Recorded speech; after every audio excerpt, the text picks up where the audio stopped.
La technicité, la vitesse et la finesse ont eu raison de la force. Dans le premier set, le Lokomotiv reste en gare. Le TVB s'impose facilement 25-15. Nos feintes, nos petits travails des balles ont bien fonctionné quand on était enfermés. Ils ont eu du mal et ils ont été un peu aussi énervés par le fait que des joueurs comme Manu arrivent à tout faire et ils n'arrivent pas à les prendre. Et je pense qu'ils pensaient que parce qu'on n'est pas très grand au compte, que ça allait être facile pour marquer les points. Et finalement, c'est pas aussi facile que ça. Dans la deuxième manche, le Lokomotiv trouve son rythme. Enfin, le croit-il? Les coups de sape sur les services de Tiotlin font mal, mais ne tuent pas les espoirs tourangeaux, même à 17-20. De feintes et de roulettes, le TVB construit sa victoire collectivement à 26-24.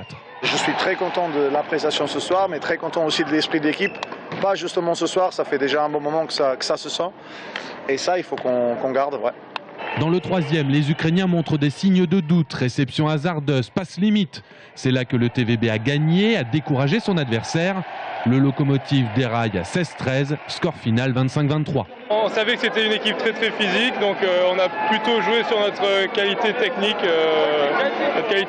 Donc on a fait un match très sérieux. On a bien rempli le plan de jeu. Donc voilà, tout s'est bien passé ce soir. Pour passer en demi, il faut rééditer la même performance mercredi prochain en Ukraine, sous peine de jouer le 7 en or. Alors gare au Lokomotiv à domicile, qui n'aura bien sûr qu'une idée en tête, renverser la vapeur.